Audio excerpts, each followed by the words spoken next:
Bien le bonjour à vous qui nous rejoignez ce matin pour cette autre édition de votre programme For You. Matin, fidèles téléspectateurs, c'est avec un plaisir renouvelé que nous vous retrouvons aujourd'hui pour notre balade dans l'univers de l'information. Votre programme avec ces rubriques reste donc intact. On rappelle ces rubriques, la revue de presse, la page culture avec laquelle nous clôturons toujours ce programme et les moments d'échange. Alors, pour ce qui est de la thématique de ce matin, nous serons d'abord du côté de la Côte d'Ivoire. Le pays des éléphants a célébré hier le 29e anniversaire du décès de celui-là même qui est considéré jusqu'aujourd'hui comme le père de la nation, à savoir Houphouët-Boigny. Alors, 19 ans après la mort de l'illustre homme politique, qu'est devenu le fouettisme incarné aujourd'hui par l'actuel président Alassane Ouattara et Henri Konan Bédié. On rappelle que tous se réclament être les fils politiques de Houphouët-Boigny.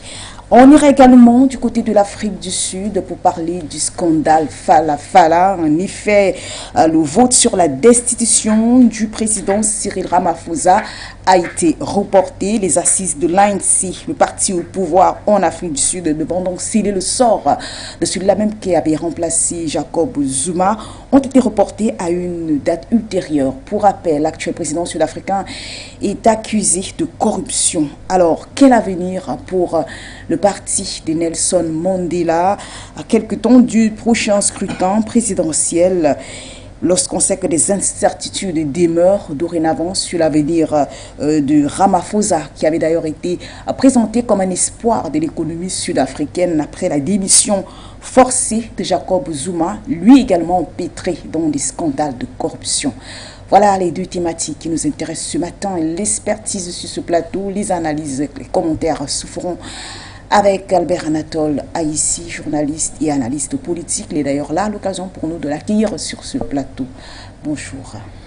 Bonjour Michel, je dis bonjour à vos techniciens qui sont en back-office, qui se déploient. Je dis bonjour au management, bonjour aux téléspectateurs. Je pense également aux téléauditeurs. Ils sont d'ailleurs très nombreux à nous suivre. Voilà, qui vous suivent dans les diverses plateformes numériques. Je ne parle des plateformes alternatives. Bonjour à vous. Comme à mon habitude, je voudrais réserver mon coup de gueule pour lorsqu'on va passer aux choses sur tout à l'heure. Merci pour l'invitation. C'est nous qui vous remercions d'être une fois de plus fidèles à ce rendez-vous. Alors, fidèles téléspectateurs, voilà les thématiques qui nous intéressent ce matin. Afrique du Sud, Côte d'Ivoire. Sachez que ce programme est interactif. Vous pouvez donc également y participer en appelant, pourquoi pas, via les contacts qui apparaîtront de temps en temps sur votre écran. Vous pouvez également nous suivre via nos différentes plateformes d'information numérique, comme le rappelait d'ailleurs Albert Anatole Aïssi, et y laisser, pourquoi pas, des commentaires, des questions même pour le panel. Avant donc de passer à autre chose, à savoir la revue de presse, permettez-nous de suivre avec vous cette tranche d'information qui est une réalisation de la rédaction de For You Media Africa.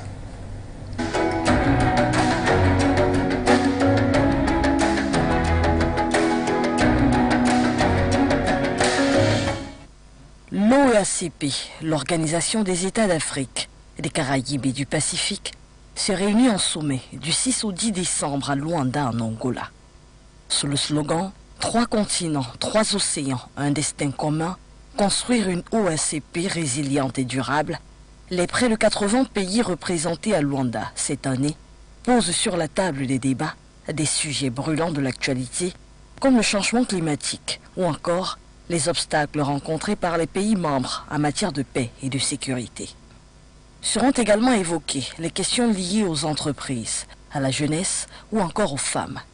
Précédé d'un forum d'affaires, ce 10e sommet de l'OACP est le premier au cours duquel l'OACPS se présente comme une organisation internationale.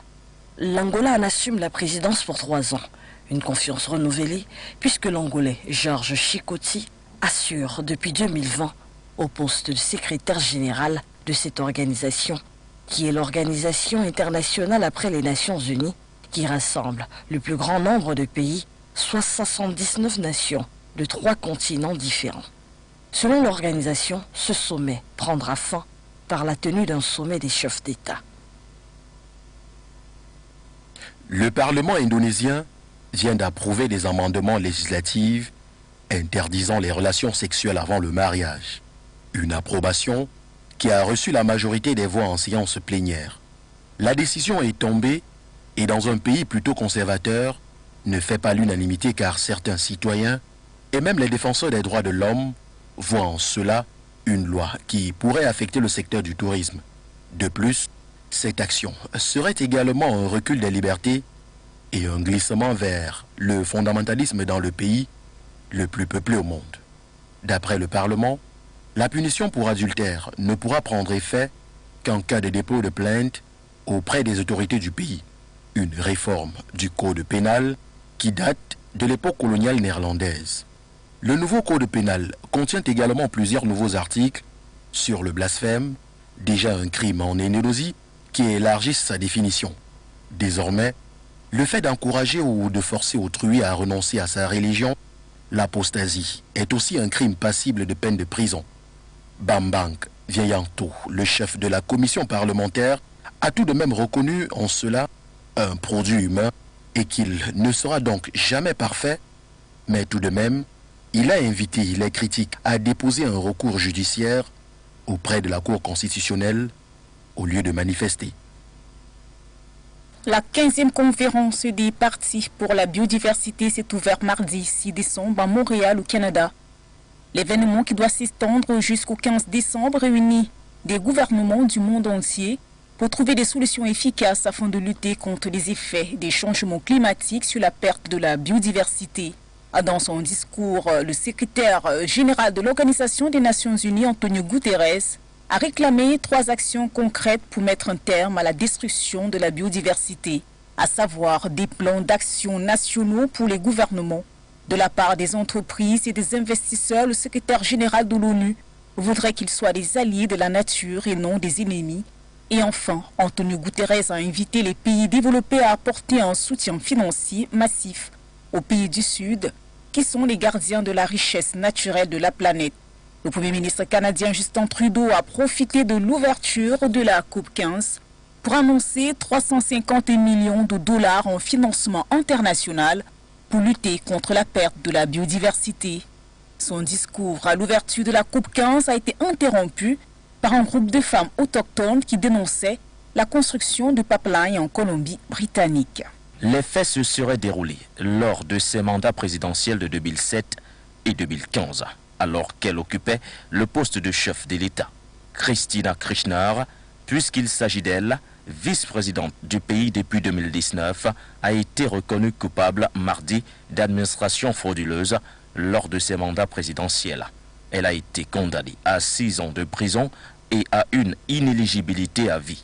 Il lui est particulièrement reproché d'avoir profité de sa position pour influencer les décisions d'attribution de marchés publics dans son fief politique à Santa Cruz, dans le sud du pays. Pour Cristina Kirchner, il s'agit d'une mafia judiciaire et un procès politique mené par des juges instrumentalisés par l'opposition de droite. Cependant, l'on a enregistré de forts soutiens à l'endroit de la vice-présidente. Le cas du président argentin Alberto Fernandez. Parallèlement, plusieurs manifestations se sont déroulées à travers le pays en soutien à Cristina Kirchner. Le chef de l'État mexicain, Andrés Manuel López Obrador, a également exprimé sa solidarité envers Cristina Kirchner, qu'il a désignée comme une victime d'une vengeance politique et d'une bassesse antidémocratique du conservatisme. Pour le moment, compte tenu de son immunité parlementaire, Cristina Kirchner devrait réussir à éviter la prison. Si en 2023, elle venait à ne plus avoir de fonction politique au sein du Sénat à la suite d'élections générales, elle pourrait se retrouver derrière les barreaux. Il prévoyait une attaque contre le Bundestag, le Parlement allemand. Au moins 25 personnes ont été interpellées à travers le pays et plus de 130 logements, bureaux et entrepôts perquisitionnés. Aussi, 27 autres personnes sont visées par l'enquête et soupçonnées d'appartenance à la cellule criminelle accusée. En effet, selon des sources, les membres du réseau terroriste seraient liés au Reichsbürger, un mouvement apparu dans les années 1980 dont les membres ne reconnaissent pas la légitimité des institutions de l'Allemagne fédérale. Ces derniers prônent le rétablissement de l'Empire et refusent d'obéir à la police de l'État et de payer impôts, amendes et cotisations sociales. D'après les médias locaux, 2 personnalités particulières de cette mouvance ont été arrêtées en particulier. D'abord, un ancien commandant parachutiste de 69 ans et un descendant d'une vieille famille de l'aristocratie allemande âgée de 71 ans. Pour l'heure, les enquêtes se poursuivent et elles permettront de déterminer s'il y a des éléments constitutifs de crimes de préparation d'une entreprise de haute trahison contre l'État, selon le procureur. Brouettes, poubelles, balais, raclettes, râteaux et bidons de savon liquide du Javel. Voici le matériel mis à la disposition des écoles primaires de Douala, au Cameroun, par la mairie de la ville éponyme afin de les booster dans la lutte contre l'insalubrité, la propreté étant la première règle d'hygiène.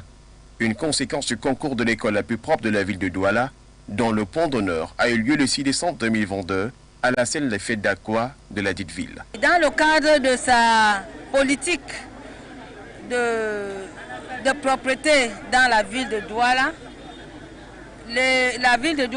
la communauté urbaine s'est penchée spécialement depuis la prise de fonctions sur la jeunesse, sur les écoles, pour les accompagner, pour les sensibiliser et les encadrer dans le sens d'être parmi les écoles les plus propres et de les enrôler dans le processus de propreté qui est engagé. Sur les starting blocks, ce sont 50 écoles issues des 5 arrondissements continents de Douala, à raison de 10 écoles par arrondissement.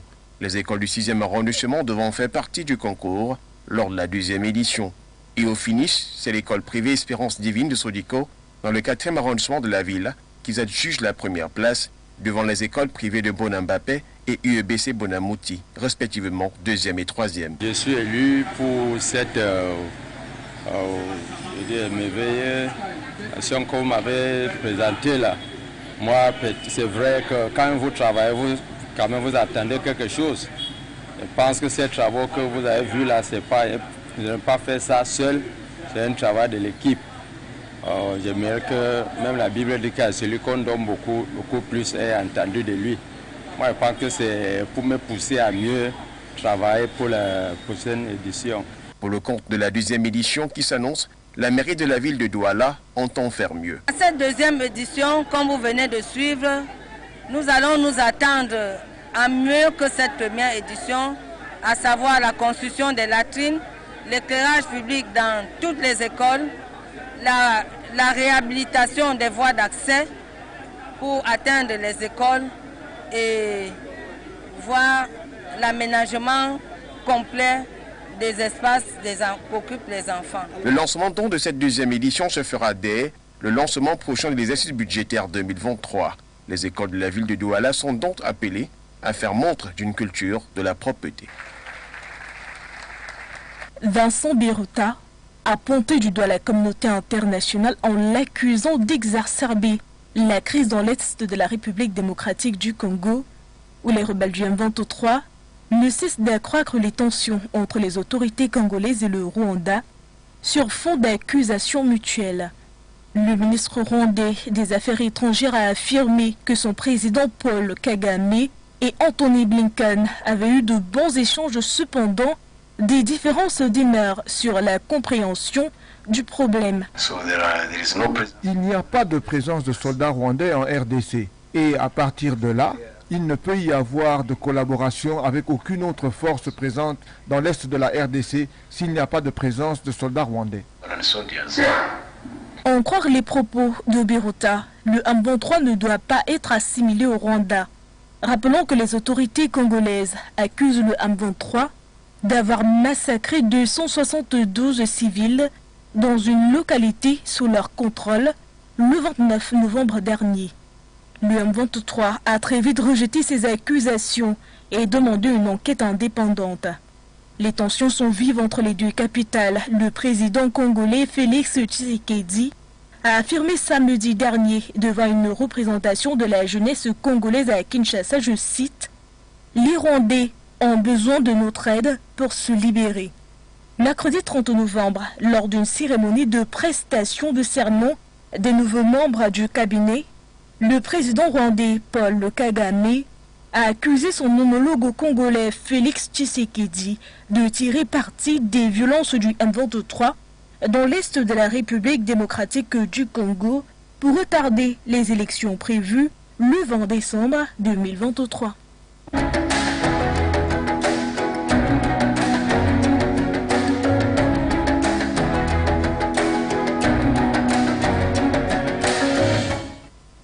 Merci à la rédaction de Foyo Média Africa pour cette tranche d'informations. On reste dans la même veine avec Nguéné qui nous a rejoint sur ce plateau, cette fois-ci pour des informations véhiculées par nos confrères de la presse écrite et en ligne.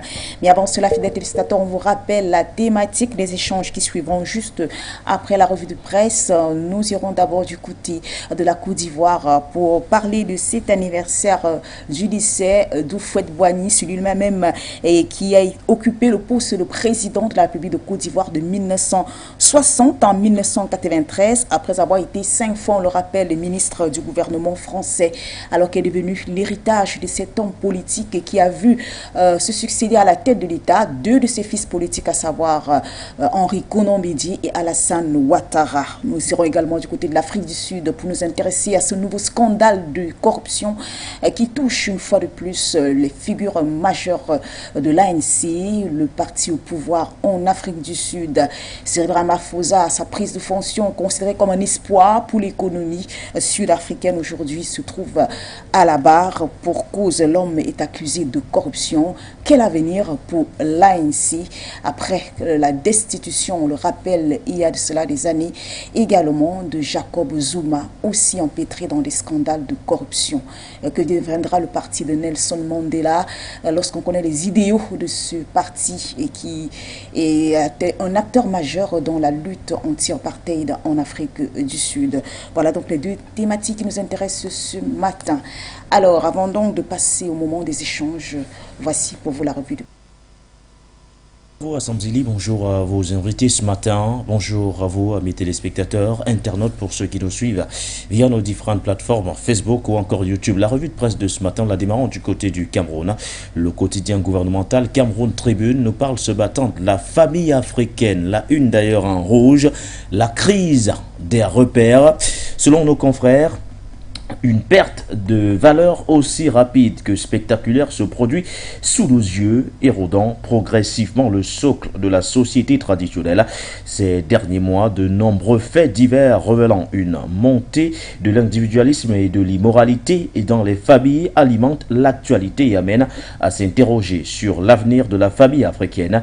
Tentative de réponse donc ce matin dans le focus de la rédaction ouverte de la page 22 à la page 23. Le quotidien Le Jour de son côté nous parle de la loi de finances 2023. Pourquoi les taxes augmentent alors qu'il défendait le budget de l'État pour l'année 2023 devant les membres de la commission des finances de l'Assemblée nationale. Le ministre des Finances a donc tenté de justifier les hausses drastiques de certains impôts. Une information que vous retrouverez en page 4 ce matin du quotidien Le Jour. Le quotidien de l'économie, de son côté, nous parle de la coopération entre le Cameroun et la Guinée équatoriale vers la signature d'un accord pour l'exploitation du champ gazier de Yoyo-Yolanda, situé à la frontière entre les 2 pays. Il bénéficiera donc à 2 sociétés américaines, Marathon Oil et Chevron. Le financier d'Afrique, de son côté, revient bien sûr sur le budget 2023, les réserves donc des députés sur le projet, sur la loi de finances 2023, issus de tous les bords politiques. Ils sont sceptiques sur les actions envisagées pour infléchir l'inflation, les mesures prises pour accompagner les entreprises locales dans la politique de l'import-substitution. Une information bien sûr que vous retrouvez ce matin en une du financier d'Afrique. On quitte le Cameroun pour le Congo, la République démocratique du Congo en particulier, où nous parlons de cette pression des États-Unis sur Kigali, le M23, la fin d'une aventure criminelle, selon nos confrères du site d'information Le Potentiel ce matin. La fin d'aventure pour les terroristes du M23 éclabousse ouvertement le Rwanda. Sinon, comment comprendre que la RDC signe un accord avec le Rwanda qui ne soutient pas le M23, selon bien sûr ses dires, et qui n'est pas en guerre contre la République démocratique du Congo, mais les États-Unis ont exigé au président du Rwanda de respecter ces accords. Une information que vous retrouvez bien sûr dans le site d'information Le Potentiel. Radio Okapi, toujours en République démocratique du Congo, revient sur le président congolais Félix-Antoine Tshisekedi qui s'imprègne des conditions d'hébergement de nouvelles recrues des FARD, les forces armées de la République démocratique du Congo. Le président donc Félix-Antoine Tshisekedi s'est rendu hier mercredi 7 décembre 2022 au centre d'instruction de Kitona, territoire de Mwanda, au Congo central, pour s'imprégner des conditions d'hébergement et d'apprentissage de nouvelles recrues des FARD venues de plusieurs coins du pays. Il s'y rend comme commandant suprême des forces armées de la République démocratique du Congo. Du côté du Tchad, nos confrères du site d'information Tchad Info nous parlent du rapport économique, financier et social de 2019 à 2021. Ce dernier serait donc en cours de validation. Cet atelier qui s'est ouvert ce 7 décembre 2022 du côté de Koundoul, informe le directeur général du département de l'économie, Abouakar Adam Ibrahim, fait suite à un premier atelier qui a permis d'examiner et de valider le draft du rapport économique. Le premier atelier qui a donc demandé à une équipe mise en place d'intégrer au draft les commentaires, observations pertinentes émises par des personnes ressources et représentants des ministres sectoriels et experts entre autres de l'ODD. Toujours du côté du Tchad, nos confrères du site d'information Aluda Info ce matin reviennent sur la République centrafricaine avec cette bonne nouvelle pour le président Faustin Archange Touadéra. 4 mouvements armés annoncent leur dissolution conformément bien sûr à l'accord de paix. Il s'agit du Rassemblement patriotique pour le renouveau de la Centrafrique, dirigé par un certain Kondran Jono Abba, du mouvement des libérateurs centrafricains pour la justice, mené par Gilbert Toumo, de l'Union des forces républicaines fondamentales, dirigée bien sûr par Askil Zéné, ou encore de l'Union des forces républicaines. Le dernier mouvement d'ailleurs à avoir rallié l'accord de paix et avoir bien sûr dissous son mouvement. Voilà ce qu'on pouvait dire concernant le Tchad. On parle de la République centrafricaine pour revenir sur cette une du journal de Bangui, ce site d'information qui nous parle de cette rencontre entre le président centrafricain, le professeur Faustin Archange Touadéra, et les responsables de la plateforme des confessions religieuses. Les responsables d'une religion ont apporté un mémorandum au numéro 1 du pays. La délégation était composée entre autres du cardinal Dieudonné Zampalenga, du révérend pasteur Nicolas Guérizonyame et de l'imam Abdoulaye Ouelesselingui.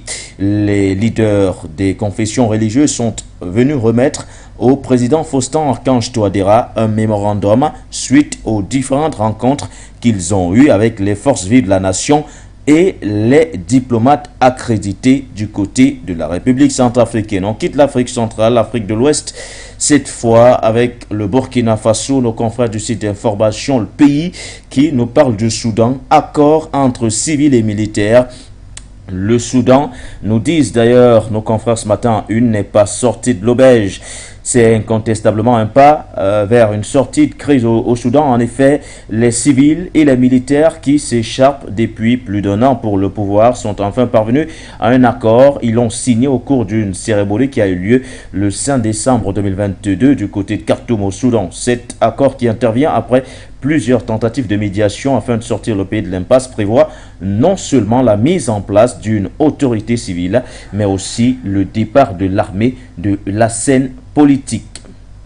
Le pays ce matin qui nous parle également du Sénégal, cette confrontation entre Ousmane Sonko et Adji Sarr, la vérité jaillira-t-elle Point d'interrogation selon nos confrères, convoqués par le doyen d'un juge, Ousmane Sonko et son accusatrice, Adji Sarr, ont été entendus le mardi 6 décembre 2022 par le juge d'instruction pour chacun défendre de manière contradictoire sa version des faits. En rappel, l'opposant et maire de Ziguinchor est accusé par sa présumée victime de viols répétés et de menaces de mort. Cette confrontation constituait une étape décisive dans ce dossier très sensible qui avait mis en ébullition le Sénégal avec à la clé plusieurs morts.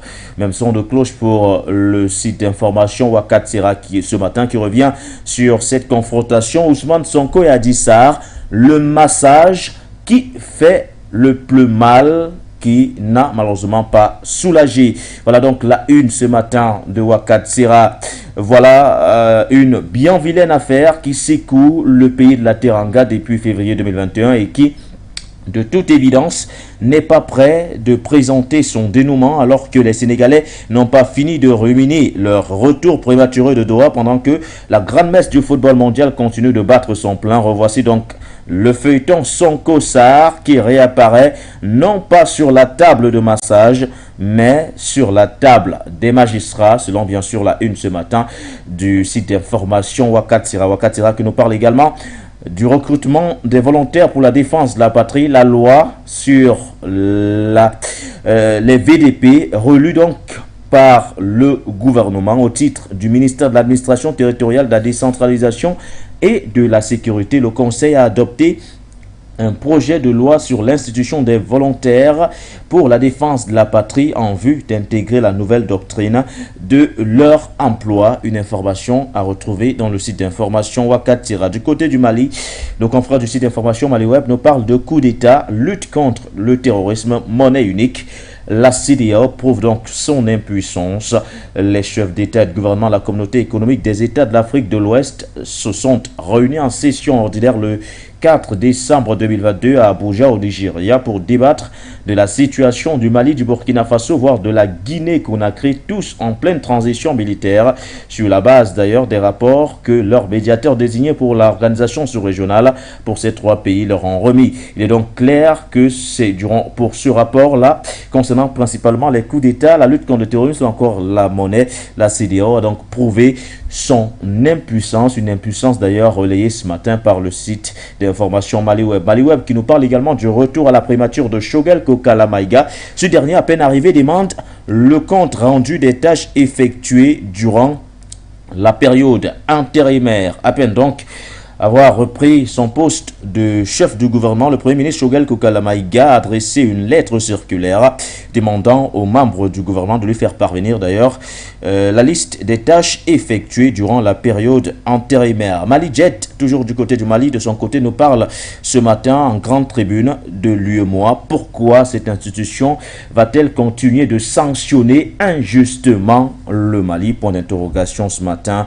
Selon nos confrères de ce site d'information, l'annonce officielle de la levée des sanctions de l'UEMOA contre le Mali accueillie comme une bouffée d'oxygène par les populations et les entreprises du Mali et certains pays de la sous-région peine encore à être totalement effective. Pour quelles raisons? Le juridique et la légalité ayant déjà donné de leur voix, le blocage et les réponses se trouvent ce jour dans les considérations politiques et politiciennes. La grande tribune vous est offerte ce matin dans le site d'information Mali Jet. Un tour bref du côté de la Guinée-Conakry pour parler de l'aviation civile. Bientôt, la Guinée aura donc sa nouvelle compagnie aérienne.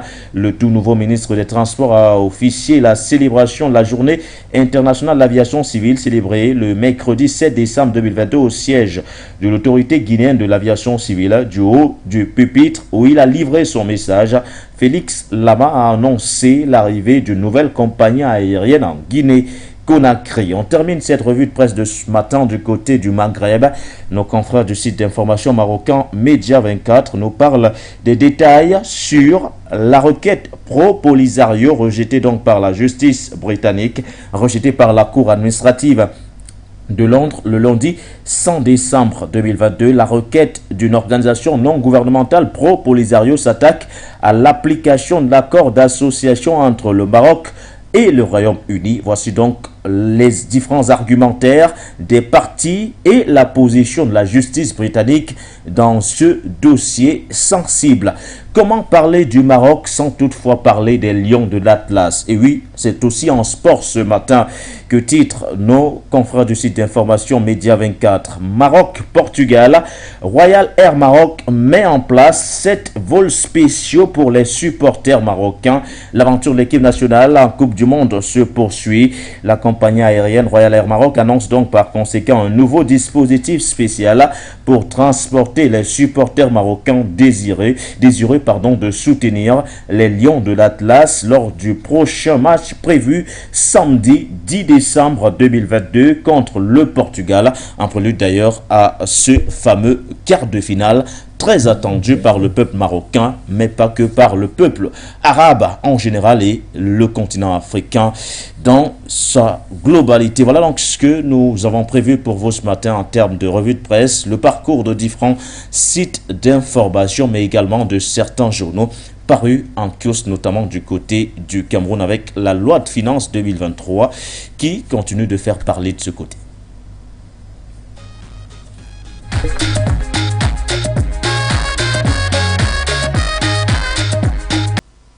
Merci à vous, Nguéné, pour cette revue de presse qui nous a conduit dans les 4 coins du continent africain. Alors, à présent, place à un moment d'échange avec Albert Anatole Aïssi, qui est nôtre ce matin. On va commencer avec la première thématique qui nous envoie tout de suite du côté de la Côte d'Ivoire, le pays des éléphants, comme on le rappelait dès l'entame de ce programme, a célébré hier, 7 décembre, le 29e anniversaire de celui-là même qui était appelé le grand bâtisseur de la Côte d'Ivoire moderne, le père de la nation, le vieux sage, autant de qualificatifs.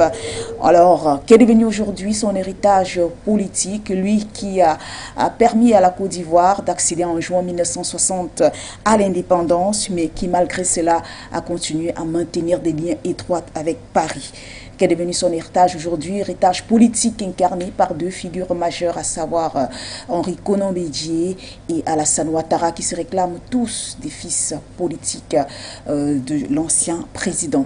Alors avant donc de commencer, nous proposons de suivre avec nous cet élément, ce reportage qui revient sur la mort de Houphouët-Boigny, mais également sur la Côte d'Ivoire d'après. Député jusqu'à la chute de la 4e République française, Félix Houphouët-Boigny est l'un des rédacteurs de la Constitution de la 5e République, favorable à la communauté franco-africaine, portée par De Gaulle, qui n'est d'autre que la France-Afrique. Un mouvement porté par le digne fils des Baoulés, qui importe la casquette défenseur des intérêts. Père fondateur de la République de Côte d'Ivoire, Félix Houphouët-Boigny, acteur syndical à la base, fonde en 1946 le PDCI, le Parti démocratique de Côte d'Ivoire, avant de présider jusqu'à 1959 le Rassemblement démocratique africain, RDA, pour ensuite finalement assumer son rôle de la défense de la France-Afrique en étant un acteur incontournable de la métropole en Côte d'Ivoire, en étant de tous les gouvernements de 1956 à 1959. Sentant ses forces de lâcher, même s'il est vainqueur des présidentielles du 30 avril 1990, face à l'un de ses fils d'entente devenu son opposant, Laurent Gbagbo du FPI, le vieux, comme on l'appelait, laisse l'essentiel de la gestion à son premier ministre, Alassane Ouattara, dont il tente d'expliquer le bien fondé, je cite, « J'ai fait venir auprès de moi un jeune compatriote, mais parce que beaucoup d'entre vous ne le connaissent pas, on parle d'étrangers. Ce sont les gens de l'opposition qui inventent tout cela. Alassane Ouattara travaille avec une petite équipe pour essayer de trouver des moyens pour permettre à la Côte d'Ivoire de poursuivre le développement économique. Nous le soutenons dans sa tâche difficile et je pense qu'il va réussir. Je lui fais confiance, vous lui ferez confiance. » Fin de citation. Même si l'autre prétendant au pouvoir, Henri Konan Bédié, président de l'Assemblée nationale, sera à choisir pour finir le mandat d'Houphouët-Boigny, miné par le cancer de la prostate. Arrivé donc au pouvoir par la force des armes en 2011, celui qui est considéré comme le digne successeur de Félix Houphouët-Boigny ne va pas s'en cacher. Alassane Ouattara, puisqu'il s'agit de lui, va porter sur les fonds baptismaux, le samedi 26 janvier 2019, la nouvelle appellation de son parti unifié, le RHDP, entendez, le Rassemblement des Oufouettistes pour la démocratie et la paix. Une façon, selon lui, de rendre hommage au président Houphouët-Boigny afin de pérenniser son œuvre et d'immortaliser son nom. Le chef de l'État actuel de Côte d'Ivoire va d'ailleurs lui rendre un hommage au cours de sa rencontre avec la Chefferie Baoulé, ethnie d'origine de Félix Houphouët-Boigny. Le président Houphouët était le père de tous les Ivoiriens, sans distinction. Sans distinction de région, sans distinction de race, sans distinction de couleur, de religion. C'était notre père à tous. Et nous devons continuer de garder cela en mémoire. Et il a tout fait pour que les enfants de Côte d'Ivoire, comme je le dis, sans distinction, restent ensemble. Donc je voudrais commencer par dire que nous tous, enfants du président Houphouët, devons continuer l'œuvre qu'il a commencée. Et c'est ce que vous voyez avec cette équipe qui est en place, qui comprend tous les enfants du président Félix Houphouët-Boigny. Et je voudrais dire que cela va au-delà du RHDP. Parce qu'en réalité, le RHDP comprend tous les enfants du président Félix Houphouët-Boigny. Au regard de ce qui précède, il n'y a pas lieu de s'interroger sur la trajectoire prise par la Côte d'Ivoire ces jours, tant on sait la proximité entre le président ivoirien Alassane Ouattara et le père fondateur de cette république, Félix Houphouët-Boigny.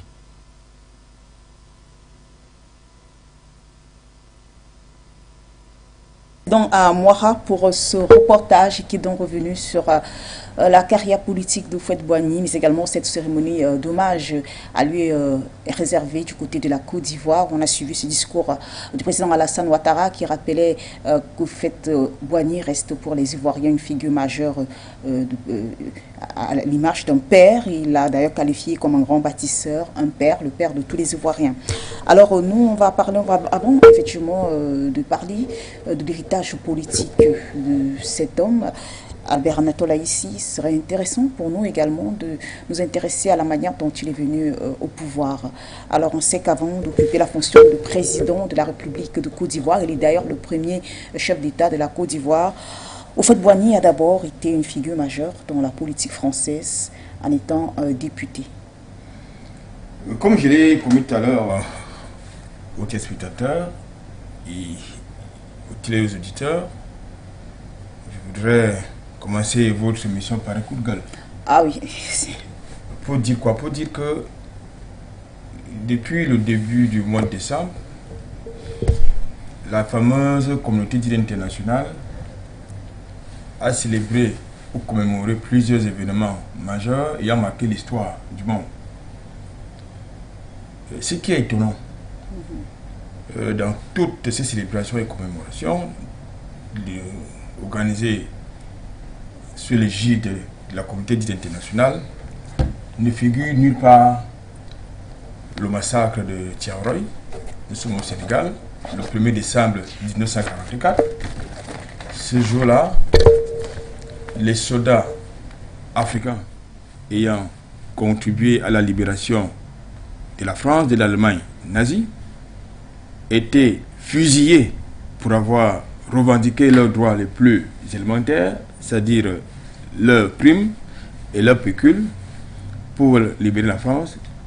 En guise de réponse à ces revendications, ils sont passés aux armes. Selon leurs statistiques, on parle de 70 morts.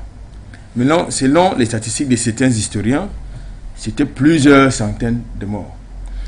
S'il y en a qui ont l'art de nous traiter de complotistes et de révisionnistes, et par ailleurs commémorent la Shoah et le génocide arménien, je pense que nous, Africains, nous devons écrire cette histoire-là qui ne doit pas passer aux oubliettes.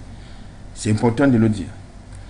Maintenant, pour revenir à votre question, vous savez, le thème que vous mettez en débat ce matin sur le personnage de M. Houphouët-Boigny me gêne un peu. Me gêne un peu. Vous connaissez la position des panafricanistes par rapport à ce personnage. Ça me gêne un peu parce qu'en Afrique, on ne tire pas sur les morts, on ne tire pas sur les corbillard, on honore les morts. Bon, malheureusement, comme nous sommes obligés en tant qu'analystes politiques de quelquefois de remouiller les cendres de l'histoire, nous ferons un peu justement violence pour parler de ce personnage qui est tout sauf illustre pour les panafricanistes que nous sommes. Vous avez sur le continent africain plusieurs rampes de la France-Afrique. Donc il a été pratiquement le précurseur. Je parle de Houphouët-Boigny. Vous avez la francophonie où il a été un initiateur majeur pour la mise en place de cette affaire-là, pour consolider justement une sorte de rampe avec la France. Vous avez donc la France-Afrique, justement c'est toujours lui. Vous avez le Rassemblement démocratique africain qu'il crée en 1946. Il s'agissait justement de, après avoir quitté le gouvernement français, parce qu'il faut quand même le préciser, c'était un francophile assumé. Il a eu plusieurs fréquentations, tant politiques que, je veux dire, affectives avec des Françaises, parce que c'était un Français. Donc, il a donc été membre du gouvernement français, si je me souviens sont exacts, jusqu'en 1959. Et après, il est revenu en Côte d'Ivoire, parce que là, il s'est vu soudainement, il a constaté soudainement qu'il pouvait devenir un panafricaniste, c'est-à-dire défendre, lutter pour l'émancipation des peuples africains et du peuple noir d'une manière générale. Il crée donc le Rassemblement démocratique africain, qui était une sorte de conglomérat de partis nationalistes. Rappelez-vous que nous sommes dans le contexte des luttes d'indépendance. Donc, qui était donc le RDA, qui était donc un conglomérat, n'est-ce pas, de partis nationalistes, dans lequel on retrouvait le PCE, entre autres, des pays, des partis qui avaient la résonance malienne, la résonance algérienne, la résonance camerounaise, comme le PC, la résonance tchadienne. Bref, il y avait tout ce conglomérat de partis nationalistes à l'époque, et qui avait pour siège, si mes souvenirs sont exacts, c'était du côté de la Côte d'Ivoire. Ça a été créé du côté de Bamako, parce qu'à l'époque, les partis nationalistes n'avaient pas une identité, j'allais dire, décolorée, comme c'est actuellement le cas. C'était une fédération, justement, d'engagés politiques. Quand je l'ai dit, pour revenir au personnage Houphouët-Boigny, j'ai eu à le dire, et beaucoup de téléspectateurs sans émotion aucune vont certainement être d'accord avec nous pour dire que M. Houphouët-Boigny a joué un rôle ambigu.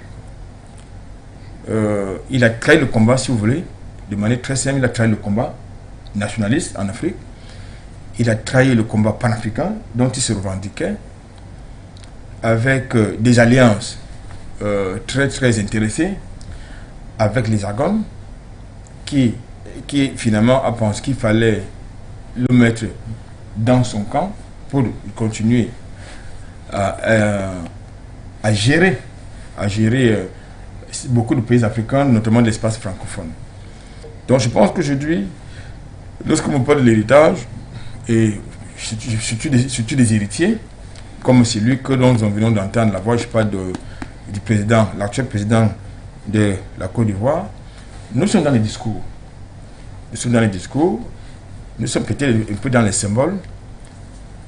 Si l'héritage de leur point de vue consiste à créer une formation politique telle que le RHDP pour magnifier la mémoire de Houphouët-Boigny et pérenniser le fouettisme, ça pose un problème.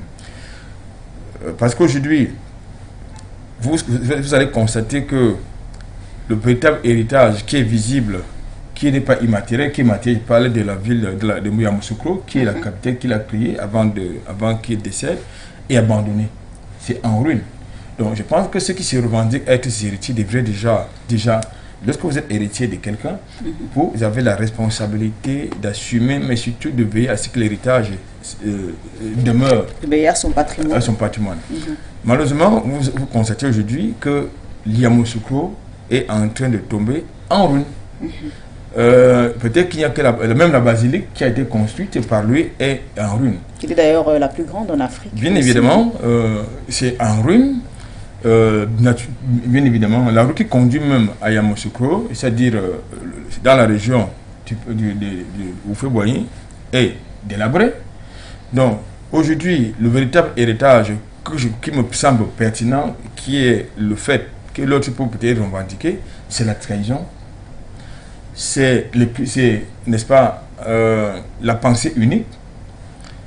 C'est l'emprisonnement des hommes politiques du côté de la Côte d'Ivoire. Ce fut le cas avec Houphouët-Boigny, qui a également à son actif l'emprisonnement des contradicteurs politiques. Souvenez-vous que Houphouët-Boigny, Laurent Gbagbo a fait plusieurs fois la prison. Il n'est d'ailleurs pas le seul. Oui. Donc, il y a plusieurs étudiants à l'époque qui étaient également syndicalistes étudiants qui ont fait la tolle parce que M. Houphouët-Boigny refusait la contradiction politique. Il ne voulait pas beaucoup de liberté chez lui. Il était le grand vizir, que tout le monde, c'était le grand vizir, c'était le prêtre, si vous voulez, les grands imams que tout le monde devait écouter. Donc, voilà un peu en résumé le personnage. Alors, voilà en résumé le personnage. J'aimerais qu'on vienne sur effectivement cette fonction présidentielle qu'Houphouët-Boigny a occupée dès 1960, juste un an après qu'il soit député. Comment expliquer qu'un ancien homme politique assume une telle responsabilité dans un pays africain? Mais je vous ai dit tout à l'heure dans ma première prise de parole, vous pouvez comprendre c'était un collabo. Avec l'habillage. Je rappelle qu'il a été 5 fois ministre du gouvernement français aussi. Bien évidemment, c'était un collabo avec l'habillage nationaliste. Nous avons connu comme ça sur le continent africain, même actuellement. C'est le cas où vous voyez justement les panafricanistes infiltrés par des pseudo-panafricanistes qui sont fabriqués par Paris pour faire sauter la dynamique justement nationaliste ou bien panafricaniste. Alors, comment comprendre, Albert Anatola, ici, que malgré l'indépendance, Houphouët-Boigny est maintenu en lien fort avec Paris? Vous parlez de l'indépendance, la Côte d'Ivoire? Oui, l'indépendance à laquelle qu'elle acquiert en 1960, comme la plupart d'ailleurs des ex-colonies françaises. Nous sommes en 2022, vous pensez que les pays de l'espace francophone, en tout cas en Afrique, sont indépendants? Je ne pense pas. Nous ne sommes pas indépendants. Je crois que cette semaine déjà, je vous l'indiquais, ou la semaine dernière, je vous l'indiquais, je vous faisais comprendre que nous, comme pays africain de l'espace francophone, est indépendant. La preuve, c'est que c'est Paris qui continue de régenter la diplomatie de la plupart des pays africains. C'est Paris qui tient la monnaie, c'est-à-dire le franc CFA, de la plupart des pays qui utilisent cette monnaie. Si c'en est une, c'est Paris qui gère la défense ou la sécurité de la plupart des pays africains, c'est-à-dire que si vous avez des bisbilles avec un voisin ou bien avec un ennemi, il faut que vous fassiez allégeance à Paris pour qu'il vous envoie quelques drones, quelques hélicos, ou bien quelques barbouzes. Donc, vous avez la souveraineté politique. La preuve, c'est que lorsque quelqu'un est élu au Gabon ou au Tchad, il faut aller faire allégeance à Macron, parce qu'il faut que, tant que Paris n'a pas reconnu, la victoire de tel candidat à telle élection présidentielle, il n'est pas crédible, elle n'est pas crédible cette élection. Donc, vous ne faites donc pas me parler d'indépendance. Il s'agissait justement d'indépendance factice, parce que au travers des accords de coopération, pour être un peu plus précis, au travers des accords de coopération, Paris est parti, mais Paris est resté. Il a choisi des gens, non pas ceux qui voulaient l'indépendance, ceux qui voulaient l'indépendance sans condition, mais il a choisi justement de mettre à la place, à la tête de nos États, ceux qui combattaient, qui ne voulaient pas l'indépendance, qui voulaient que la colonisation soit pérennisée. Donc, c'est les indépendances factices et dévoyées. Donc, je vous ai donné quelques éléments fondamentaux. C'est-à-dire que lorsque vous avez des piliers de votre souveraineté qui sont entre les mains de Paris, vous ne pouvez pas dire que vous êtes indépendant. Et ces piliers de la souveraineté, je vous l'ai dit, vous avez la diplomatie qui est entre les mains de Paris, vous avez la monnaie, vous avez la défense, vous avez votre culture, parce que la culture, la politique culturelle de la plupart des pays africains est inspirée de Paris. La plupart des constitutions qui constituent la loi fondamentale des pays africains de l'espace francophone, sont inspirées de quelle constitution? De la constitution française. Donc, je pense qu'aujourd'hui, lorsque vous avez donc ces éléments réunis, vous ne pouvez pas dire que la Côte d'Ivoire est indépendante. Avait accédé en jouant à l'indépendance. Cela je est ne paradoxal. pense pas. Peut-être qu'elle a peut-être accédé à une certaine autonomie. Mais dit indépendant, franchement, je ne pense pas. Lorsqu'il faille regarder, en tout cas, tous les piliers qui justifient qu'un État indépendant. Alors, bien évidemment, quand on regarde ces piliers-là, tout à l'heure, dans l'élément qui nous a été proposé par la réalisation, le commentateur nous a indiqué clairement comment est-ce que Ouattara est arrivé au pouvoir. Il est arrivé par les chars français. Il est arrivé au pouvoir par des chars français. Donc, alors, pour un pays souverain, un État souverain, un État indépendant, ça devrait se passer comme ça. Donc, voilà donc un élément factuel qui, justement, conforte mon propos, à déclarer que la Côte d'Ivoire n'est pas du tout indépendante. Alors, selon une certaine opinion, Houphouët-Boigny nageait dans la France-Afrique, dont il a été d'ailleurs l'un des créateurs. Or, lors de votre première prise de parole, vous êtes revenu sur cette initiative qu'il avait eue en créant ce groupement qui réunissait des partis nationalistes issus de nombreux pays. Alors, comment comprendre ce paradoxe? Il n'y a pas un paradoxe. Je vous ai dit que c'était un relais. Comment comprendre, en tout cas, si je peux reformuler ma question, ce changement de bord, puisque après sa prise de pouvoir en tant que président, il a été présenté comme l'un des créateurs de la France-Afrique. Oui, il fait partie des membres fondateurs de la France-Afrique. C'est quoi la France-Afrique? La France-Afrique, c'est une contradiction, on ne peut plus extraordinaire. Vous ne pouvez pas, sous les oripeaux du nationalisme, mettre en place une rampe qui va non pas permettre au pays de s'émanciper, c'est-à-dire d'être autonome, de s'autodéterminer, mais vous mettez plutôt en place une rampe qui va maintenir les États qui aspirent à l'autonomie, à l'indépendance, sous la coupe du colon. C'est à cela que c'est la France-Afrique. C'est-à-dire maintenir le cordon ombilical entre le colon, c'est-à-dire la France, et ses ex-colonies, s'il faut dire ça comme ça. Mais nous sommes toujours des enclos coloniaux. Même si, de manière abusive, on peut dire que les anciennes colonies sont les ex-coloniaux. Nous sommes toujours des enclos coloniaux. Je viens de vous faire comprendre que dans le contexte africain, il donne des injonctions. La preuve, c'est que Macron peut se permettre de donner des injonctions aux responsables de la CEDEAO, aux États, aux dirigeants des pays membres de la CEDEAO. Il peut se permettre de donner des injonctions au président d'un pays. Pourquoi? Parce qu'il y a cette rampe qui lui permet justement de se donner la liberté, d'être arrogant, de s'ingérer dans notre cuisine interne. Il peut se donner la liberté de choisir les dirigeants de nos pays. La preuve, c'est que vous avez, même dans le contexte camerounais, des personnes qui prétendent être des porteuses de changement du point de vue politique, qui cherchent à rencontrer Paris. Macron, qui cherchent à rencontrer Macron, mais ils vous disent qu'ils sont porteurs du changement.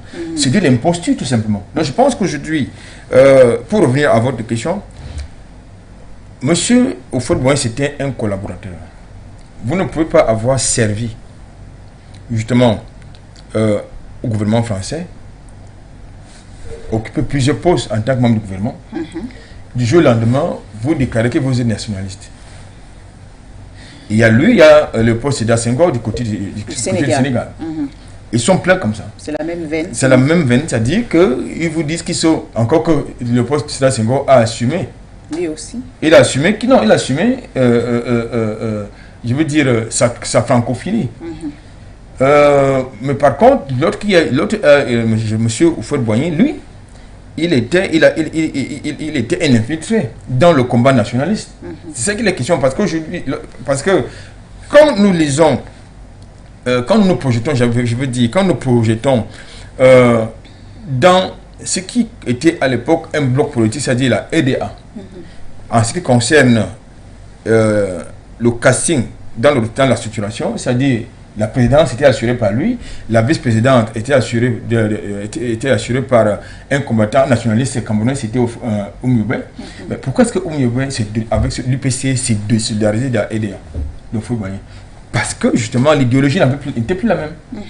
L'idéologie avait été dévoyée parce que l'idéologie initiale du Rassemblement démocratique africain, tel que pensé par des nationalistes, c'est les vrais, a été dévoyée par Houphouët-Boigny, qui avait été dévoyé par Houphouët-Boigny, qui justement, certains nationalistes authentiques s'étaient rendu compte que le combat est en train d'être dévoyé, que l'idéologie du EDA est en train d'être dévoyée, sont retirés. Et l'histoire leur a donné raison. Pourquoi est-ce que M. Houphouët-Boigny n'a pas été assassiné au même titre que les autres nationalistes comme Ruben Oumioubé? Parce que justement, il s'était un infiltré dans le combat nationaliste. Donc, il ne s'agit pas d'une contradiction, il ne s'agit pas d'un paradoxe qu'il ait occupé de hautes fonctions au sein du gouvernement français et qu'il soit subitement devenu nationaliste. Non.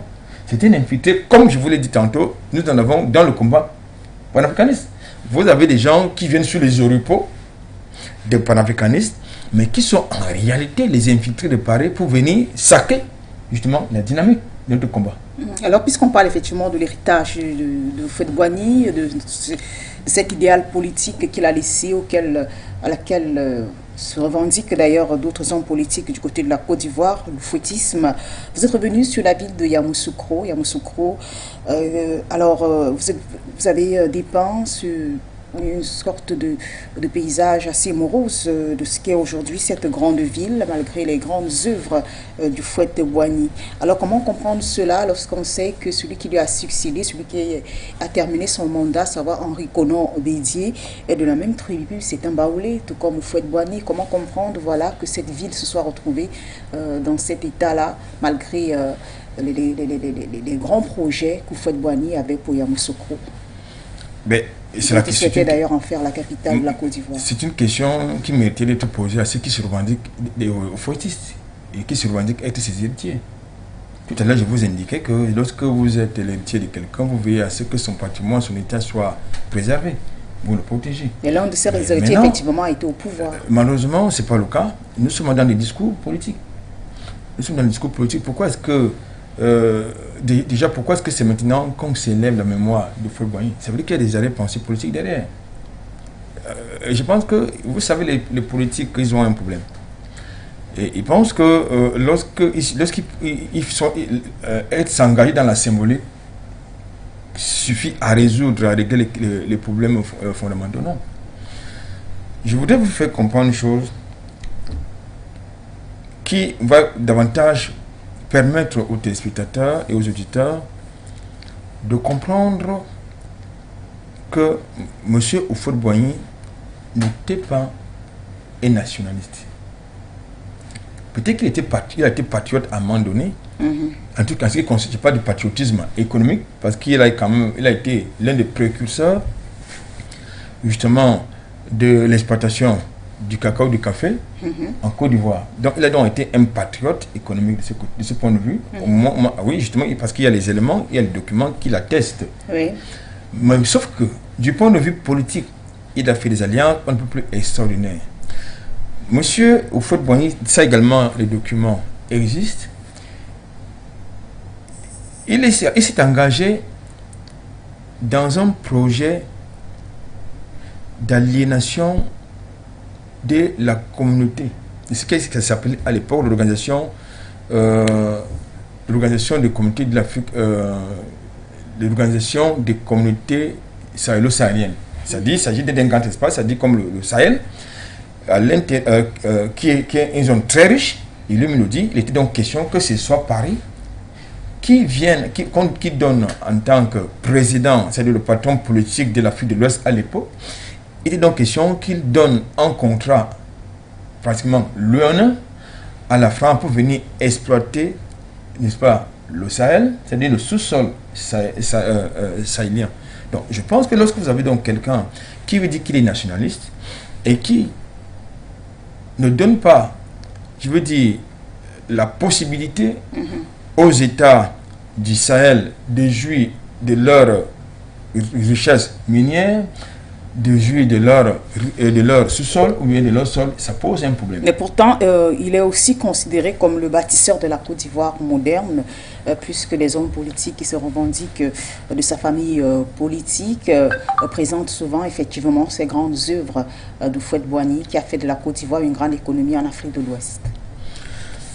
Écoutez, je pense que chacun sa vision dans cette affaire. Ça dépend de quel bout on prend la chose. Il y en a qui pensent justement, comme vous le dites, c'est-à-dire que c'est lui le père des nations, comme on dirait d'Aïdjo au Cameroun, que c'est lui le père des nations parce que c'était le premier président du Cameroun, disons indépendant. On dirait la même chose certainement du côté de la Côte d'Ivoire en ce qui concerne. Oui, mais sur le plan économique, quand même, il est reconnu d'avoir beaucoup œuvré pour faire de la Côte d'Ivoire un pays développé du côté de l'Afrique de l'Ouest. Bien évidemment, de ce point de vue, votre question est précise. Vous avez dit qu'il est le père de la Côte d'Ivoire moderne. Bon, je crois qu'il faut contextualiser cet argumentaire en le mettant dans le contexte des indépendances, dans le contexte où les cours internationaux du cacao et du café étaient favorables, où justement il avait, je veux dire, de par ses engagements avec la France dans divers contrats, à la fois politiques et économiques, il a utilisé cette rampe pour justement construire la Côte d'Ivoire que vous dites moderne, c'est-à-dire au niveau des infrastructures. Au niveau des infrastructures, oui, il n'y a rien à redire. Mais sauf qu'il ne faut pas cacher que derrière les gardes-ciels que vous voyez à Abidjan, à Cocody et autres, vous avez notre Côte d'Ivoire. Je crois qu'un habitant de Yopougon vous dit le contraire. Un habitant de Yopougon vous dirait qu'il ne voit pas, il n'a rien fait du tout. Parce qu'ils sont dans les bidonvilles. Donc, du point de vue politique, est-ce qu'on peut dire la même chose? Que Houphouët-Boigny a bâti la Côte d'Ivoire moderne? Je ne pense pas. Tout à l'heure, je vous ai dit que en son temps, c'était pratiquement la pensée unique. Il n'y avait pas beaucoup de liberté d'opinion de ce côté-là.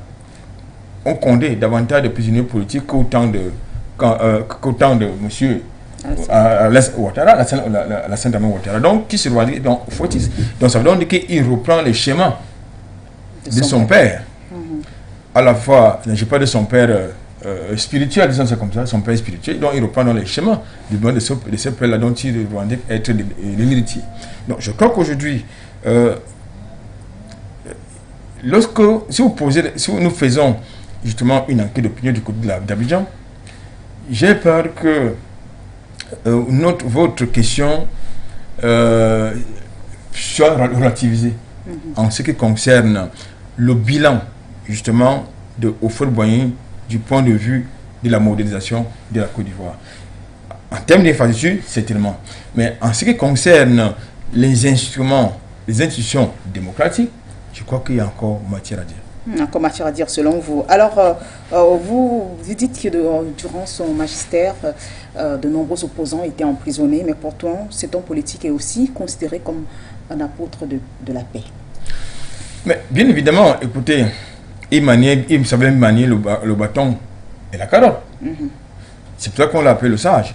C'est vrai qu'il mettait en avant, il privilégiait le dialogue, mais sauf que la scène politique était bien encadrée.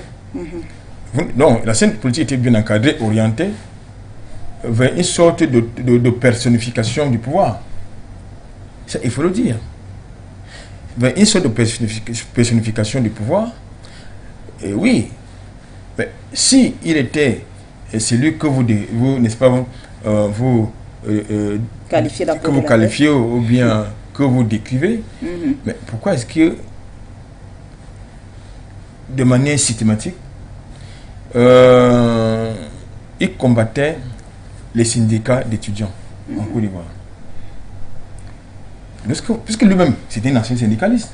Mais pourquoi est-ce que lui, ancien syndicaliste, combattait les syndicalistes étudiants en Côte d'Ivoire. Nous savons tous que les étudiants, ce sont les élites de demain. Mais pourquoi est-ce que, de manière systématique, il les emprisonnait, ces étudiants, ces syndicalistes, justement, qui étaient des contestataires. Et parmi ces syndicalistes, vous en aviez, comme à l'époque, Laurent Gbagbo, Simon Ibe Gbagbo, entre autres. Donc moi je pense qu'aujourd'hui, comme je vous l'ai dit, Houphouët-Boigny c'était un personnage ambigu, mais au service de la France. C'était un francophile assumé, il ne l'a jamais caché. Francophile assumé. Alors, on rappelle qu'il a gouverné en France, en Côte d'Ivoire, autant pour moi, de 1960 à 1993, année d'ailleurs de son décès. Cela fait 33 ans au pouvoir. Et selon George Ty Benson, son ex-beau-fils, il doit cette longévité au pouvoir à cause de son lien d'attachement avec Paris. Mais on dit la même chose. Je vous ai fait comprendre. Plus tout à l'heure, vous avez dit que la Côte d'Ivoire, il est le père de la Côte d'Ivoire moderne, le père de la Côte d'Ivoire moderne, que la Côte d'Ivoire est indépendante. Mais justement, il doit sa longévité. Entre-temps, pendant que dans d'autres États, Paris planifiait, organisait des coups d'État, mais du côté de la Côte d'Ivoire, il n'y avait aucun problème. C'est ça qui est la réalité. Donc, pourquoi? Parce que, justement, au même titre que du côté, vous savez, Houphouët-Boigny jouait le même rôle en Côte d'Ivoire que Bongo, du côté du Gabon. La Côte d'Ivoire était quand même le premier pays producteur du cacao en Afrique. Ensuite, je crois que c'était le cas, elle a gardé le même rang, premier producteur du cacao, le Ghana deuxième producteur du cacao. Donc, il fallait donc éviter de fâcher le vieux.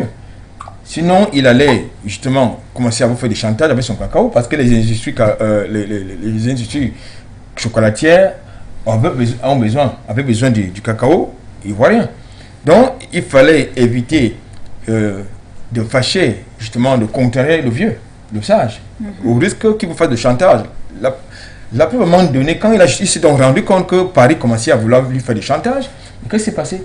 Elle a décidé qu'il désormais va commencer à vendre son cacao en Chine. Parce qu'il a dit. Mais Paris était obligé. De reculer. Parce qu'à un moment donné, quand il a commencé avec l'âge, il a commencé à désobéir, à ne plus être ce pantin qu'il avait accepté d'être. Alors Paris a commencé à vouloir fustiger sa conduite, sa façon de conduire des affaires de l'État en Côte d'Ivoire. Mais il a mis en avant l'arme du cacao. L'arme du cacao, il a décidé de vendre son cacao plus cher en Chine parce que selon lui, Paris l'achetait moins cher. Les documents existent. Donc je pense qu'aujourd'hui, si Paris, à un moment donné, sa longévité au pouvoir était le fait de Paris, à l'époque, il a quand même connu De Gaulle, il a connu Pompidou, il a connu Mitterrand.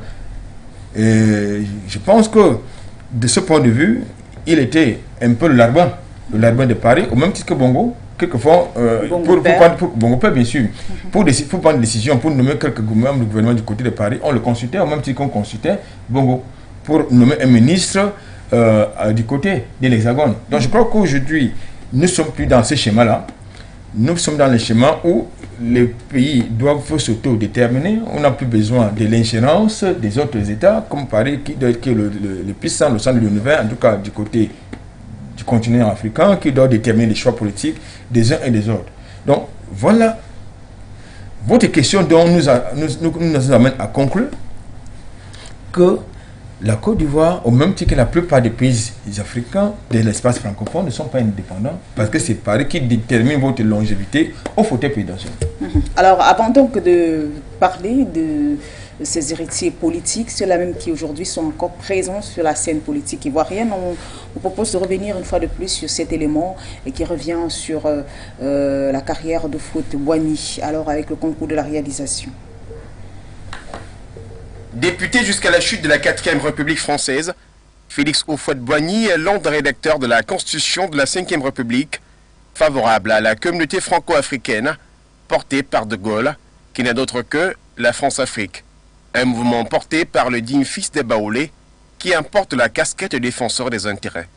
Père fondateur de la République de Côte d'Ivoire, Félix Houphouët-Boigny, acteur syndical à la base, fonde en 1946 le PDCI, le Parti démocratique de Côte d'Ivoire, avant de présider jusqu'à 1959 le Rassemblement démocratique africain, RDA, pour ensuite finalement assumer son rôle de la défense de la France-Afrique en étant un acteur incontournable de la métropole en Côte d'Ivoire, en étant de tous les gouvernements de 1956 à 1959. Sentant ses forces le lâcher, même s'il est vainqueur des présidentielles du 30 avril 1990, face à l'un de ses fils d'entente devenu son opposant, Laurent Gbagbo du FPI, le vieux, comme on l'appelait, laisse l'essentiel de la gestion à son premier ministre, Alassane Ouattara, dont il tente d'expliquer le bien fondé, je cite, « J'ai fait venir auprès de moi un jeune compatriote, mais parce que beaucoup d'entre vous ne le connaissent pas, on parle d'étrangers. Ce sont les gens de l'opposition qui inventent tout cela. Alassane Ouattara travaille avec une petite équipe pour essayer de trouver des moyens pour permettre à la Côte d'Ivoire de poursuivre le développement économique. Nous le soutenons dans sa tâche difficile et je pense qu'il va réussir. Je lui fais confiance, vous lui ferez confiance. » Fin de citation. Même si l'autre prétendant au pouvoir, Henri Konan Bédié, président de l'Assemblée nationale, sera à choisir pour finir le mandat d'Houphouët-Boigny, miné par le cancer de la prostate. Arrivé donc au pouvoir par la force des armes en 2011, celui qui est considéré comme le digne successeur de Félix Houphouët-Boigny ne va pas s'en cacher.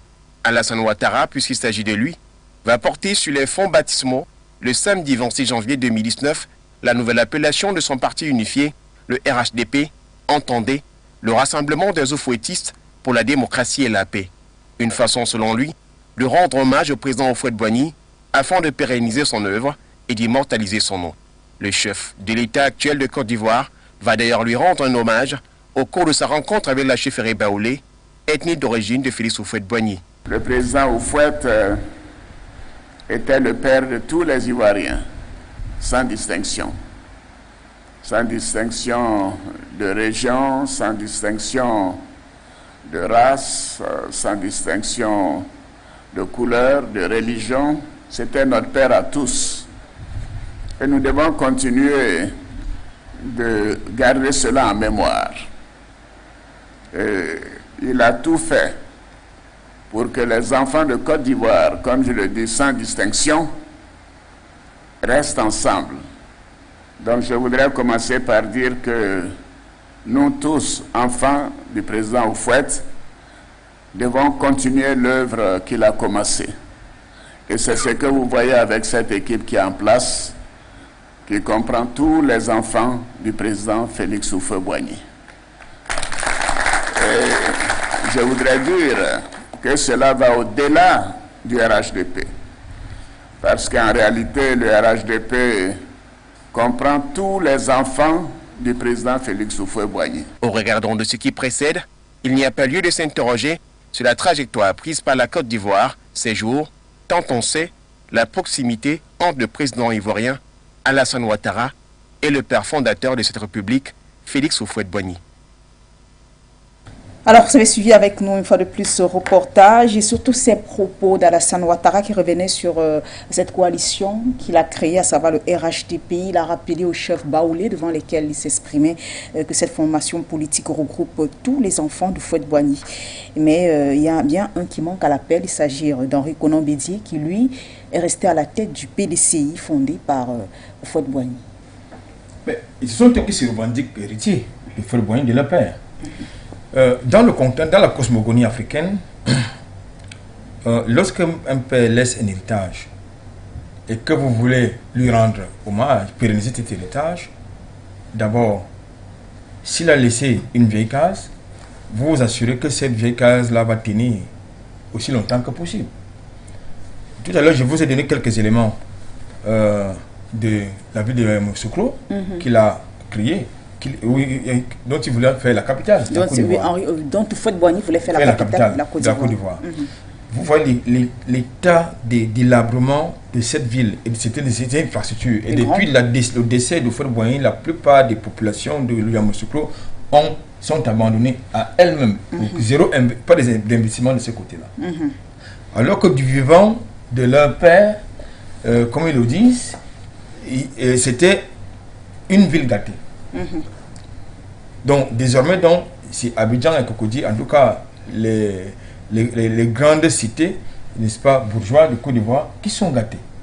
Mais tout à l'heure, je vous ai également plongé dans l'image dans une image des bidonvilles de Côte d'Ivoire, où vous avez justement une grande communauté baoulée de ce côté-là.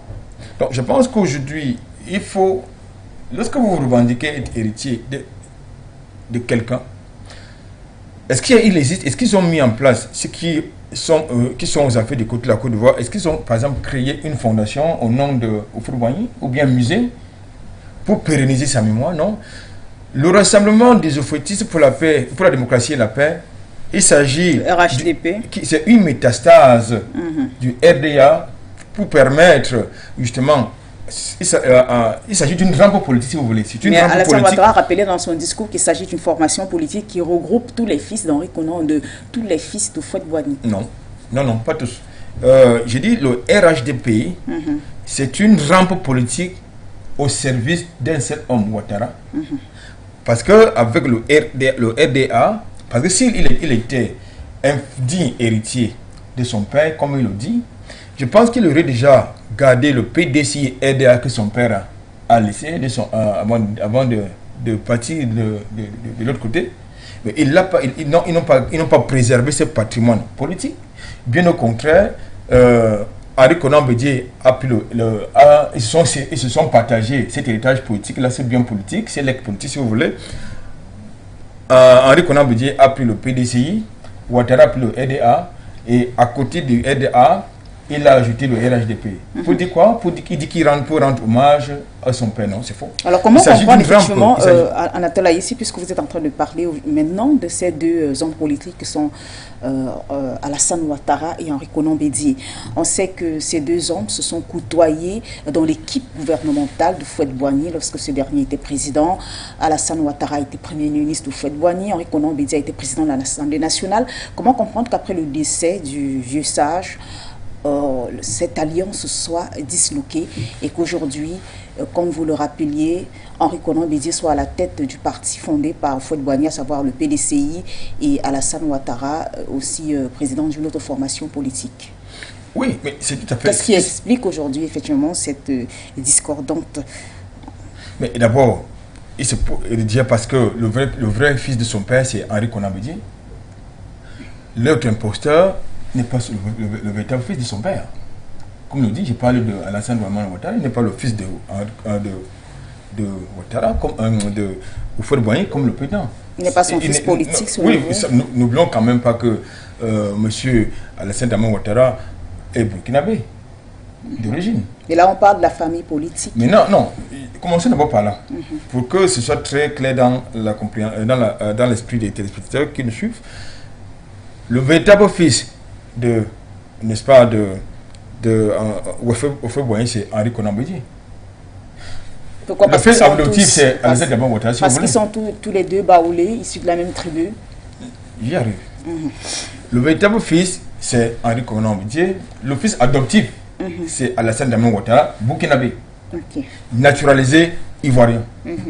Et je pense que nous avons plusieurs fois fait des missions dans d'autres plateaux pour indiquer, pour prouver les origines, justement, les origines de M. Alassane Ouattara.